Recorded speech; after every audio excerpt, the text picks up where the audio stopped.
now, gentlemen, believe me. Or we can stay here and get the shit kicked out of us, or we can fight our way back into the light. We can climb out of hell, 1 inch at a time. Good morning, players. Welcome to another edition of Bad Sports. I'm your host, Chad Whipple.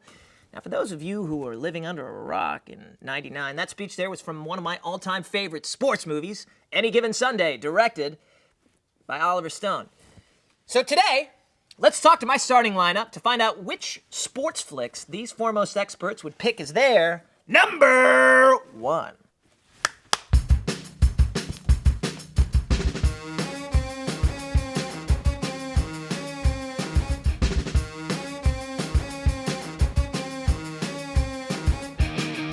Sports!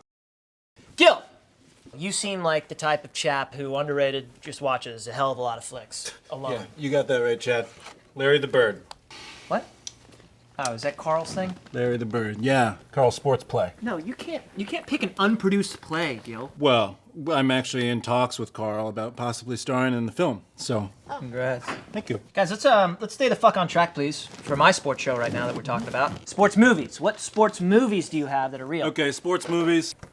I went with The Mighty Ducks. Hey. Yeah, it's a classic. Yeah. And I love it. It's about a coach from Bombay, India, played by Emilio Sheen, and he knows nothing of hockey, but he loves to drink. And he actually gets a DUI. Oh. Yeah, which is a bummer, but he turns it around, and then he like yells at this guy Ducksworth. He's like, "Fuck you, Ducksworth!" And then he auditions for a hockey team, and he gets a duck. Huh. Yeah, I think it's in black and white. So, I'm pretty sure you haven't seen the film, Gill. I watched Ladybugs last night. Ladybugs? Yeah. Soccer flick. That's the kid that killed himself. I couldn't find a poster. Casey, what do women want in the world of cinema? Well, I'm not a huge movie guy, but if I had to choose, I thought I would go with the Where's your class. poster? I had a poster, but it slid down under my car seat, and when I went to get it, something bit me. So now I've got this, Varsity Blues. Nope. Other side.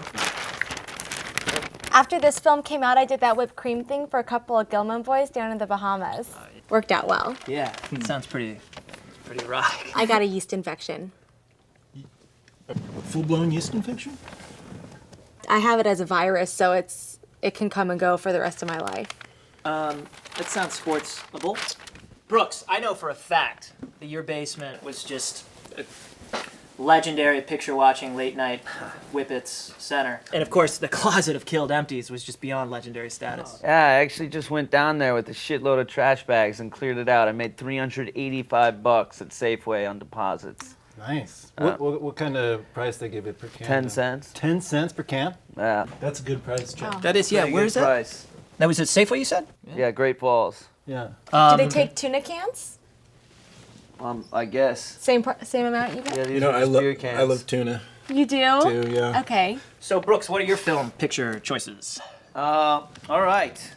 When I was growing up, me and my dad used to watch Chariots of Fire and Hoosiers together, right? Every first and third Sundays of the month. We called it the Lavender Theater.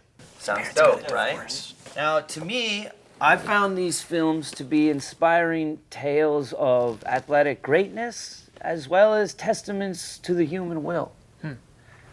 We used to go out back around twilight and grill out and play butts up together and just let the burgers cook. It's one of the happiest times of my life. Wow. Yes. Just rich material, man. That's what sports is all about. Okay, great. So, between those two films, what comes out as our number one? Good Will Hunting. What? What? No. How? Because my dad made me split that deposit money with him. And fuck him, that's why. Fuck the Lavender Theater. Well, you heard it here first. Sports flicks. You can't watch them. You can't get amped up on Rockstar and not watch them. I'm Chad Whipple, and remember, there's no such thing as bad sports, just bad attitudes. But that ain't all that bad. Or as they say in film parlance, that's a wrap! Yeah, I remember I always tried to pull the triple deke, but I could never get it, so in that movie I spent like 2 years on inline skates. I don't know what that means.